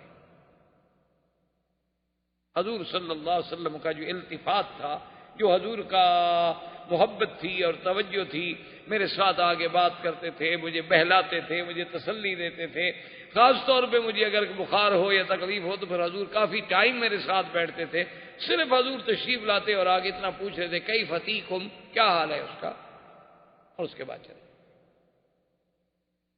اب بات اور پھیلنے لگ گئی۔ بی بی عائشہ فرماتی ہیں کہ میں نے جب دیکھا حضور کا اعراض کہ حضور کی کوئی توجہ ہی نہیں، تو میں نے ایک دن حضور سے عرض کیا کہ یا رسول اللہ استاذن، میں اجازت لینا چاہتی ہوں کہ میں اپنے ماں باپ کے گھر چلی جاؤں۔ حضور فرمایا چلیے۔ بی بی عائشہ فرماتی ہیں کہ پھر میں اپنے ماں باپ کے گھر میں آ گئی، لیکن پھر بھی مجھے کوئی نہیں بتاتا یہ بات کیا ہے۔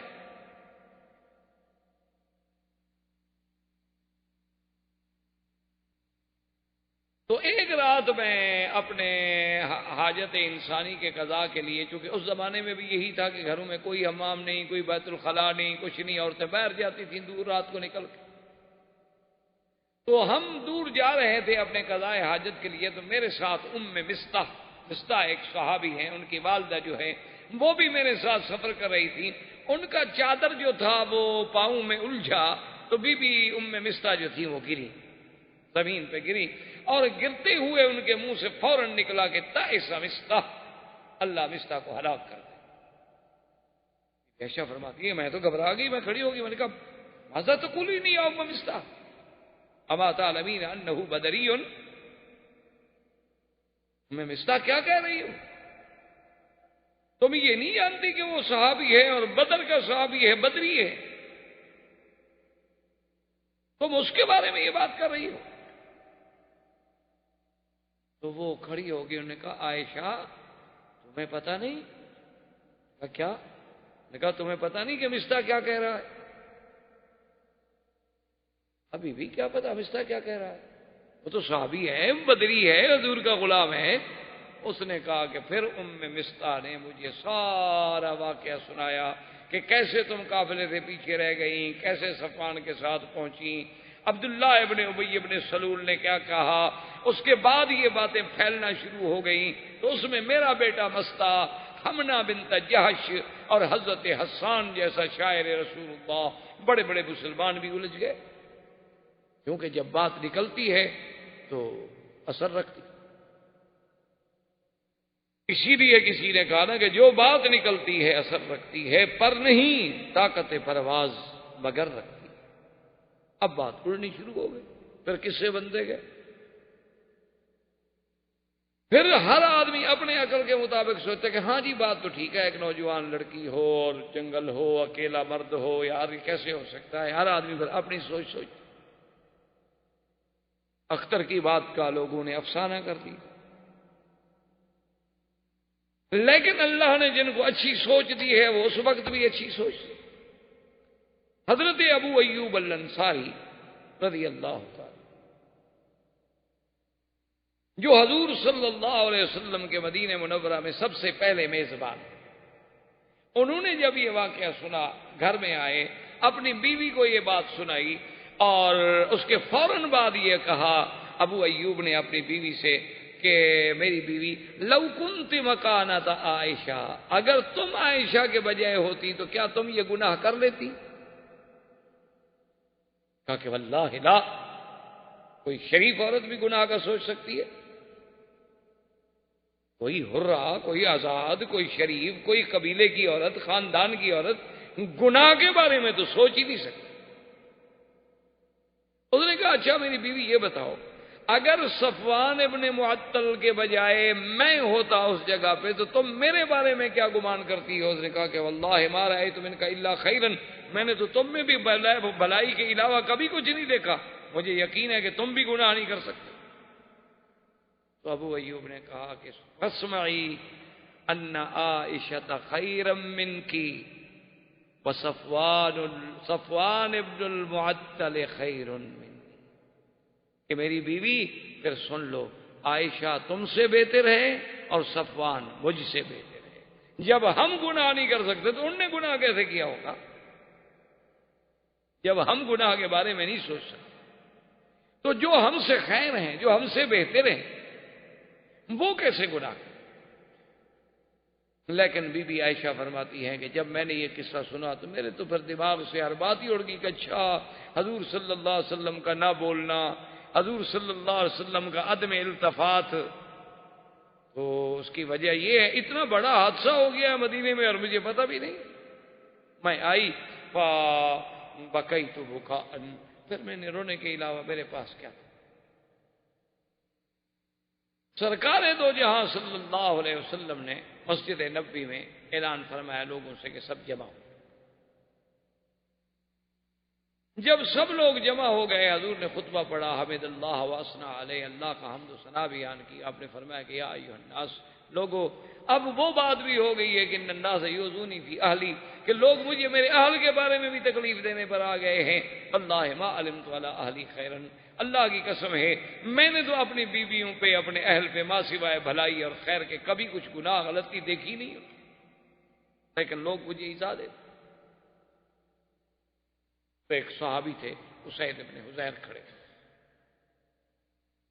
یہ سید الاوس، اوس کے قبیلے کے سردار، انہوں نے کہا یا رسول اللہ ان کان من الاوس، حضور آپ پر تہمت لگانے والا، آپ کے گھرانے پر اعتراض کرنے والا اگر ہمارے قبیلے کا آدمی ہے، حکم کریں ہم اس کی گردن کاٹ کے پاؤں میں رکھیں، اور اگر وہ خزرج کے قبیلے کا آدمی ہے تو پھر سعد ابن عبادہ رئیس الخزرج کو حکم دیں گے اس کی گردن کاٹ کے رکھیں، یا ہمیں حکم دیں پھر ہم دیکھیں گے خزرج کے لوگ کیسے تہمت لگاتے ہیں۔ سعد ابن عبادہ کھڑے کو، اس نے کہا تم جھوٹ بول رہے ہو، تمہیں پتا ہے کہ تمہارے قبیلے کا آدمی نہیں ہے جس نے یہ حرکت کی ہے، اگر تمہارے قبیلے کا آدمی ہوتا نا اتنے جذبے تو باتیں نہ کرتے، تمہیں چونکہ پتا ہے کہ وہ تمہارے قبیلے کا بندہ نہیں ہے، وہ ہمارے قبیلے کا بندہ ہے، اس لیے جذبات میں آ رہے ہیں۔ تو یہ آپس میں پیش ہو گئے، حضور اٹھے درمیان سے، آپ نے فرمایا اچھا تم لوگ بجائے میری ہمدردی کرنے کے اپنی قبائلی الجھنوں میں پھر الجھ گئے ہو۔ جب حضور چلے گئے تو ڈر گئے کہ حضور ناراض ہو گئے۔ اس کے بعد حضور صلی اللہ علیہ وسلم نے حضرت اسامہ اور حضرت علی کو، آپ نے فرمایا اسامہ چونکہ تم میرے بیٹے ہو، میرے بچے ہو، محبوب ہو، میرے بیٹے کے بیٹے ہو، اور ہمارے گھر میں آنا جانا، تمام بیویوں کے ساتھ ملنا، بچوں کی طرح ساتھ رہے ہو، تمہاری کیا رائے ہے، تم کیا سمجھتے ہو؟ نے کہا یا رسول اللہ ما رأیت الا خیرا، میں نے تو کبھی آپ کے گھر میں کوئی غلطی دیکھی نہیں، میں کیا بات، حضور بی بی عائشہ میں کوئی برائی نہیں۔ حضور نے فرمایا علی ابن ابی طالب تم بتلاؤ تو ہمارے عزیز ہو، تمہاری کیا رائے؟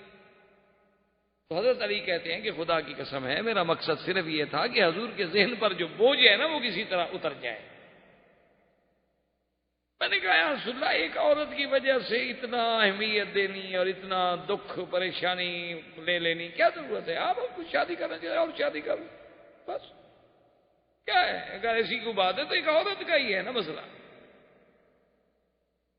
اور اگر آپ تحقیق چاہتے ہیں تو پھر بی بی عائشہ کی جو خادمہ ہے بی بی بریرہ جو ان کی کنیز ہے ان سے تحقیق کریں، چونکہ کنیز 24 گھنٹے قریب رہتی ہے، اس کو زیادہ معلومات ہو سکتی ہے۔ حضور نے فرمایا اچھا علی تم تحقیق۔ حضرت علی رضی اللہ تعالیٰ نے بی بی بریرہ کو بلایا اور کہا کہ بتلاؤ۔ اس نے کہا کہ علی خدا کی قسم واللہ ما علمت علیہ خیرا، میں نے تو بی بی عائشہ کا کبھی کوئی غلطی نہیں دیکھی، ہاں ایک دفعہ ایک غلطی دیکھی تھی کہ میں نے آٹا گوندا اور آٹا بی بی کو دے کے میں چلی گئی کہ اس آٹے کا خیال رکھنا، میں واپس آئی تو یہ کھیل رہی تھی اور آٹا جو تھا بکری کھا رہی تھی، یعنی غافل تو ہے، بچوں والی باتیں تو ہیں اس میں، اتنا تو ہے کہ غفلت کر جاتی ہے، کسی چیز کو سنبھال نہیں پاتی، لیکن یہ تو نہیں کہ میں نے اس پہ کبھی گناہ دیکھا۔ حضرت علی غصے میں آ گئے، انہوں نے کہا کہ بریرہ دیکھو سیدھی بات کر، یہ میرے نبی کی عزت کا مسئلہ ہے، اگر ایسی بات ہے تو میں تو تیری چمڑی نکال دوں۔ انہوں نے کہا تمہاری جو مرضی ہے کہو، میں نے تو بی بی عائشہ پہ کبھی گناہ دیکھا ہی نہیں، میں کیا کروں؟ یہ اصل وجہ تھی جو بی بی عائشہ اور حضرت علی کی ناراضگی ہو گئی، جس کو پھر لوگوں نے بڑا چڑھا دیا۔ اصل وجہ یہ تھی کہ بی بی عائشہ اس بات کو ہمیشہ یاد کرتی تھی کہ حضرت علی تو آخر کچھ ہو، کتنا بڑا مقام ہو، لیکن میرے تو بیٹے تھے، ان کو بھی اپنی ماں کے بارے میں شبہ تھا کہ میری اب کنیز کو کہیں کہ تمہاری چمڑی اتار دوں گا، اور نبی سے کہتے ہیں کہ جی حضور بی بی کو چھوڑ دیں اور شادی کر لیں، اگر حضور غصے میں مجھے طلاق دے دیتے تو میں تو ساری زندگی کے لیے ماری جاتی، تو یہ کیسا میرا بیٹا ہے جو ایسے مشورے دے رہا ہے؟ حالانکہ حضرت نے کہا کہ واللہ عائشہ خدا کی قسم حضور جب اتنے اداس تھے تو میں حضور کو کیسے تسلی دوں؟ حضور کو مطمئن کرنے کا تم مجھے بتاؤ میرے پاس کیا حل تھا؟ یہی تھا کہ دیکھو جی میں نے نوکرانی کو ڈانٹا ہے، میں نے بی بی بریرہ کو ڈانٹا ہے، میں نے یہ تحقیق کی، میں نے یہ تحقیق کی، اور حضور کے دماغ سے بوجھ اتارنے کے لیے میں نے کہا حضور اگر آپ چاہتے ہیں تو چھوڑ دیں۔ تو یہ سارے واقعات ہونے کے بعد حضور صلی اللہ علیہ وسلم نے بعض روایات میں ہے کہ آپ نے سیدنا عمر کو بلایا. آپ نے فرمایا عمر تمہاری کیا رائے؟ اس نے کہا حضور میں آپ کے گھر کے بارے میں بات کر سکتا ہوں. آپ نے فرمایا میں پوچھ رہا ہوں میرا حکم ہے. تو انہوں نے کہا حضور اگر تو آپ کا حکم ہے تو پھر میں بھی آپ سے کچھ پوچھوں تو آپ ناراض تو نہیں ہو جائیں گے؟ حضور نے فرمایا کہ بالکل نہیں. انہوں نے کہا حضور یہ تو بالکل واضح مسئلہ ہے, آپ مجھے یہ بتائیں کہ عائشہ کے ساتھ شادی آپ نے خود کی ہے یا اللہ نے کرائی ہے؟ نے کہا حضور یہ تو 2 اور 2 4 کا مسئلہ ہے, یہ تو مسئلہ ہے ہی نہیں کوئی مشکل. کیا مطلب؟ نے کہا حضور آپ یہ فرمائیں تزوجت بعائشہ او ان اللہ زوجک بعائشہ, آپ نے خود شادی کی یا اللہ نے کرائی؟ انہوں نے فرمایا عجیب بات کر رہے ہو, تو جبریل تصویر لے کے آئے, اللہ کے حکم سے شادی ہوئی. تو انہوں نے کہا حضور ہمیں اپنے بیٹوں کے لیے اچھی عورتیں مل جاتی ہیں, اللہ کو اپنے نبی کے لیے پاک بیوی نہیں ملی. کیا بات کر رہے ہیں؟ یعنی اللہ نہیں ڈھونڈ سکے اپنے نبی کے لیے کوئی اچھی لڑکی؟ اور انہوں نے کہا حضور اچھا مجھے یہ بتائیں یہ مکھیاں جو اڑتی پھرتی ہیں یہ آپ کے بدن پہ بیٹھتی ہیں؟ حضور نے فرمایا کہ نہیں, اللہ نے مجھے گندگی سے محفوظ رکھا ہے. انہوں نے کہا حضور اللہ آپ کے بدن پہ گندی مکھی نہیں بیٹھنے دیتا, گندی عورت بیٹھنے دیتا ہے؟ کیا بات کر رہے ہیں؟ بسر یان رسول اللہ. صحابہ کہتے ہیں حضور کا چہرہ جیسے گلاب کا پھول کھلتا ہے نا, کھل گیا کہ واقعی میرا گھر تو پاک ہے, میں تو بلا وجہ پریشان. حضور فوراً تشریف لے آئے. بی بی عائشہ کہتی ہے میں لیٹی ہوئی تھی. حضور نے فرمایا کہ اچھا عائشہ دیکھو اگر کوئی غلطی ہے کچھ ہے تو بھی اللہ توبہ کر. اور جب حضور نے یہ کہا تو بی بی عائشہ کہتی ہے کہ میں بھی تو آخر کرشی خاندان کی عورت تھی نا, میرے آنکھوں میں پھر خون ہوتا, میرے پھر جذبات قابو میں نے اپنے ابا اماں سے کہا عجیب رسول اللہ جواب دیں حضور کو. انہوں نے کہا ماذا نقول, ہم کیا جواب دیں؟ میں نے کہا یا رسول اللہ تو میں نہیں توبہ کرتی. آج میرا وہی حال ہو گیا ہے کہ اگر میں جھوٹ کا اقرار کر لوں تو آپ مجھے سچا مانیں گے, اور اگر میں سچی بات کروں کہ میں بے گناہ ہوں, میرا کوئی گناہ نہیں ہے, تو آپ مجھے نہیں مانتے. میرے ماں باپ بھی میری صفائی دینے کے لیے تیار ہیں, آپ اللہ کے نبی ہو کر مجھے کہتے ہیں توبہ کرو, اس کا مطلب ہے کہ آپ مجھے گناہ گار سمجھتے ہیں. میں نہیں توبہ, میں نے گناہ کیا نہیں, واللہ بریۃ, میرا اللہ گواہ ہے کہ میں بری. اور بیوی کہتی ہے کہ میں نے کہا کہ یا رسول اللہ میرے پاس کوئی جواب نہیں مگر میں وہی جواب کہوں گی. کہتی ہے اس غصے میں, اس اپنے جذبے میں آ کے میں حضرت یعقوب کا نام بھی بھول گئی, مجھے حضرت یعقوب کا نام بھی بھول گیا. میں نے کہا اقول کما قال ابی یوسف, جیسے یوسف کے ابا نے کہا تھا میں بھی وہی بات کہتی ہوں, لیکن مجھے یعقوب علیہ السلام کا نام بھی اس غصے میں بھول گیا. فصبر جمیل واللہ المستعان علی ما تصفون. میں نے کہا حضور پھر میرا بھی وہی جواب ہے کہ میں صبر کرتی ہوں, اللہ میری مدد ہے. کہتی ہے اس کے بعد وحی نازل ہونی شروع ہوئی اور میں نے دیکھا میرے ابا اماں کی جان نکل رہی ہے کہ خدا جانے وحی آ گئی, کیا ہوتا ہے پتہ نہیں, ہماری بیٹی کے بارے میں کیا حکم آتا ہے. لیکن کہتی ہے اللہ مطمئنہ, میں مطمئن تھی, مجھے پتا تھا کہ اللہ پاک بے گناہ کے خلاف تو بات تھوڑی فرمائیں گے, اللہ عادل ہے. کہتی ہیں کہ جب وحی اتری اور وحی ختم ہوئی حضور صلی اللہ علیہ وسلم ابشری عائشہ, عائشہ مبارک ہو, ان اللہ قد برأک من السماء, اللہ نے تیری گواہی دی ہے آسمانوں سے کہ تو پاک ہے.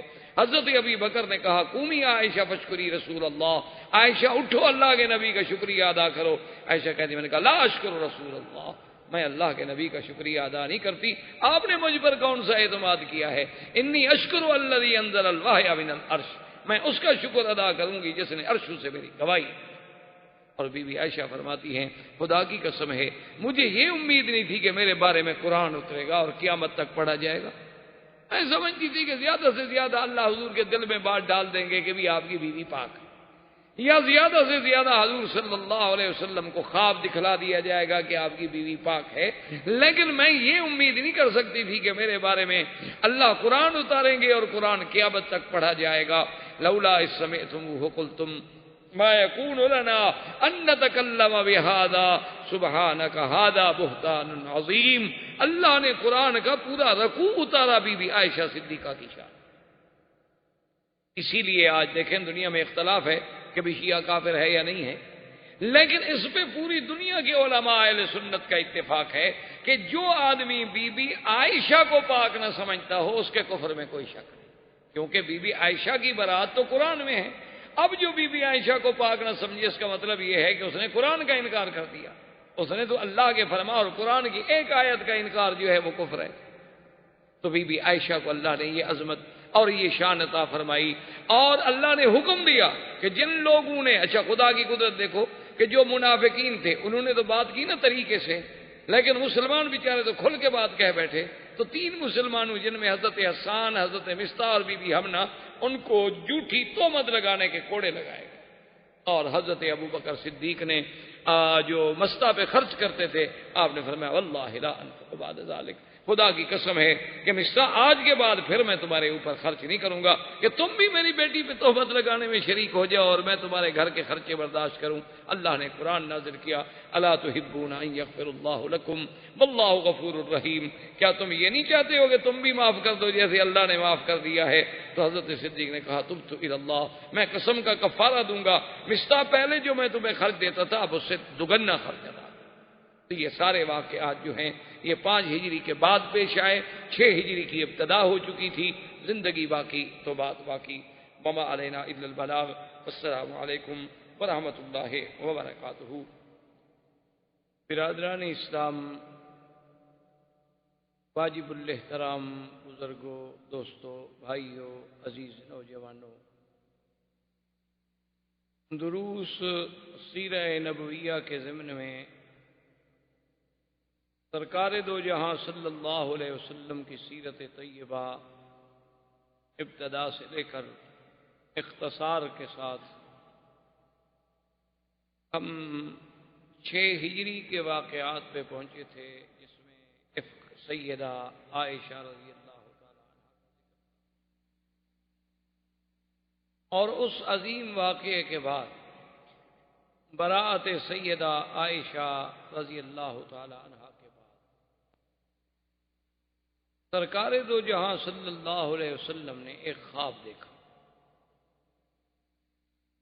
اور اس خواب میں اللہ تبارک و تعالی نے حضور صلی اللہ علیہ وسلم کو یہ دکھلایا کہ حضور صلی اللہ علیہ وسلم اپنے صحابہ کے ساتھ عمرہ کر رہے ہیں، اراکین عمرہ سے، ارکان عمرہ سے فارغ ہو کر سر مڈا رہے ہیں، کوئی بال کٹا رہے ہیں اطمینان کے ساتھ، کوئی خوف نہیں ان پہ۔ کہ خواب جو ہے سرکار دو جہاں صلی اللہ علیہ وسلم، اصل مسئلہ یہ ہے کہ ایک عام انسان کا خواب ہوتا ہے اور ایک اللہ کے مقبول بندوں کا خواب ہوتا ہے، اور ایک انبیاء علیہم الصلاۃ والتسلیم کا خواب ہوتا ہے۔ تو ایک خواب ہوتا ہے عامۃ المسلمین کا، یعنی عام مسلمانوں، اس میں تو کبھی خیر بھی ہوتی ہے، کبھی شر بھی ہوتا ہے، کبھی اچھا بھی ہوتا ہے، کبھی برا بھی ہوتا ہے، کبھی احلام بھی ہوتے ہیں، کبھی جو ہمارے اوپر دن میں واقعات گزرتے ہیں اسی کا ایک عکس جو ہے وہ لا شعور سے شعور کی طرف منتقل ہوتا ہے۔ اور ایک خواب ہوتا ہے اہل اللہ کا، اللہ کے اولیاء کا، عباد اللہ الصالحین کا، وہ تقریباً خیر ہوتا ہے اور تقریباً زیادہ حق اور سچ کے قریب ہوتا ہے۔ اور ایک خواب ہوتا ہے اللہ کے انبیاء کا، انبیاء علیہم الصلاۃ والتسلیم کا جو خواب ہوتا ہے وہ تو بالکل ایسے ہوتا ہے جیسے ان پر اللہ کی وحی نازل ہو، یعنی جیسے وحی میں کوئی شبہ نہیں، نبی کے خواب میں بھی کوئی شبہ۔ انبیاء علیہم الصلاۃ والتسلیم کے خواب میں، اور اس کی وجہ یہ ہے کہ نبی جتنے اللہ نے بھیجے ہیں علیہم الصلاۃ والتسلیم، ان کو اللہ نے شیطان کے حملے اور تسلط سے محفوظ رکھا، یعنی شیطان ان پر حملہ نہیں کر سکتا۔ تو جب شیطان کے تسلط سے محفوظ ہو گئے تو اب صاف بات ہے کہ انہیں جو بھی رویا ہوگا، خواب ہوگا، وہ رحمان سے ہوگا، شیطان سے تو ہو ہی نہیں سکتا۔ اس لیے انبیاء علیہم السلام کے خواب کو اور ایک عام مسلمان کے خواب کو آسمان و زمین کا فرق ہے، یعنی وہ تو وحی ہے۔ جیسے کہ سیدنا ابراہیم الخلیل علیہ الصلوۃ والتسلیم نے بھی خواب دیکھا تھا کہ اپنے بچے کو ذبح کر رہے ہیں،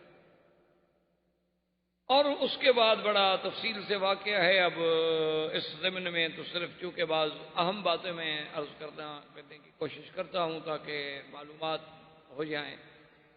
تو جب سیدنا ابراہیم علیہ السلام نے سیدنا اسماعیل علیہ السلام پہ ذکر کیا کہ یا بنی انی ارا فی المنام، کہ میرے بیٹے میں نے خواب میں دیکھا، انی اذبح، کہ میں تمہیں ذبح کر رہا ہوں، فانظر ماذا تری، اب اس بات پہ آپ غور کریں، فیصلہ کریں کہ آپ کیا کہتے ہیں، آپ کی رائے کیا بنتی۔ تو سیدنا اسماعیل علیہ الصلوۃ والتسلیم نے جو جواب دیا وہ جواب مبارک یہ تھا، قال یا ابت افعل ما تؤمر، کہ ابا جان آپ کریں جو اللہ نے آپ کو حکم دیا۔ یعنی وہ سمجھتے تھے کہ میرے باپ کا خواب جو ہے وہ اللہ کا حکم ہے، وہ صرف خواب نہیں۔ تو انبیاء علیہم الصلوۃ والتسلیم کا خواب جو ہے وہ تو بالکل اس طرح ہوتا ہے کہ جیسے اللہ کی وحی ہو، اس میں کوئی شک، کوئی شبہ، کوئی ریب نہیں ہو۔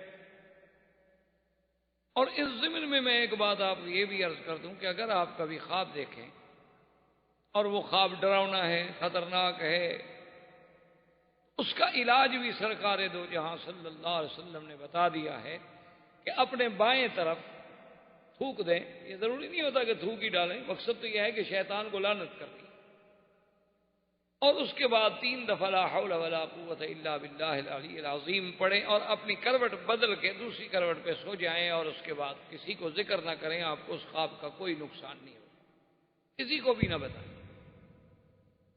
بس بھول جائیں، سمجھیں کہ آپ نے دیکھا تھا، نہیں دیکھا تھا، اس کا کسی قسم کا ضرر آپ کو نہیں ہوگا۔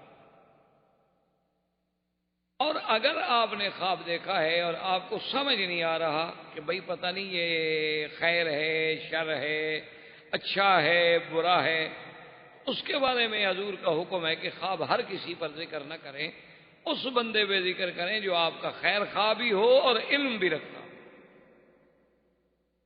یعنی علم کا کیا معنی ہے؟ یعنی اس کو رویا کے ساتھ علم، خواب کے ساتھ اس کو مناسبت، کیونکہ علم رویا جو ہے یہ مستقل ایک علم ہے، کیونکہ حضور نے فرمایا کہ خواب ایک ایسی چیز ہے کہ جب تعبیر دینے والا اس کی تعبیر دیتا ہے تو کبھی ایسا ہوتا ہے کہ بالکل اسی طرح واقع ہو جاتا ہے جو اس کے منہ سے نکلے گا۔ تو اب اگر وہ آدمی عالم نہیں تھا تو وہ تو خدا جانے کوئی اونٹ پٹانگ بات کہہ دے گا، اگر عالم ہوگا وہ سمجھے گا کہ اس خواب میں کوئی ایسی بات ہے تو اس کو کوئی اچھے لفظوں میں بیان کرنے کی کوشش کرے، تاکہ اللہ تبارک و تعالیٰ کی طرف سے اچھی خیر مانگی جائے، اچھی تمنا رکھی جائے، اچھی آرزو رکھی جائے۔ تو خواب کے اندر یہ بھی لازمی ہے کہ اس کو آپ یعنی ایک عام چیز نہ سمجھا کریں۔ اور اسی طرح دنیا میں حضور نے فرمایا سب سے بڑا جھوٹا وہ انسان ہے جو خواب نہ دیکھے اور لوگوں سے کہے کہ میں نے خواب دیکھا۔ اس نے خواب نہیں دیکھا لیکن لوگوں سے کہتا ہے کہ جناب مجھے تو فلاں بزرگ کی زیارت ہوئی، اور مجھے تو فلاں صحابی کی زیارت ہوئی، اور مجھے تو حضور صلی اللہ علیہ وسلم کی زیارت ہوئی، اور ایسی باتیں کرتا ہے حالانکہ اس نے نہیں دیکھا۔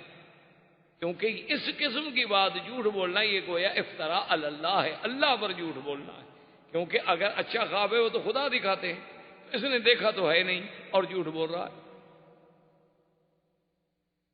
بہرحال یہ ایک الگ موضوع ہے۔ تو سرکار دو جہاں صلی اللہ علیہ وسلم نے خواب دیکھا جس کا باقاعدہ قرآن مقدس میں ذکر ہے کہ لَتَدْخُلُنَّ الْمَسْجِدَ الْحَرَامَ إِنْ شَاءَ اللَّهُ آمِنِينَ مُحَلِّقِينَ رُءُوسَكُمْ وَمُقَصِّرِينَ لَا تَخَافُونَ فَعَلِمَ مَا لَمْ تَعْلَمُوا فَجَعَلَ مِن دُونِ ذَلِكَ فَتْحًا قَرِيبًا۔ اللہ کے نبی نے خواب دیکھا کہ آپ مسجد حرام میں داخل ہوں گے، اور امن کی،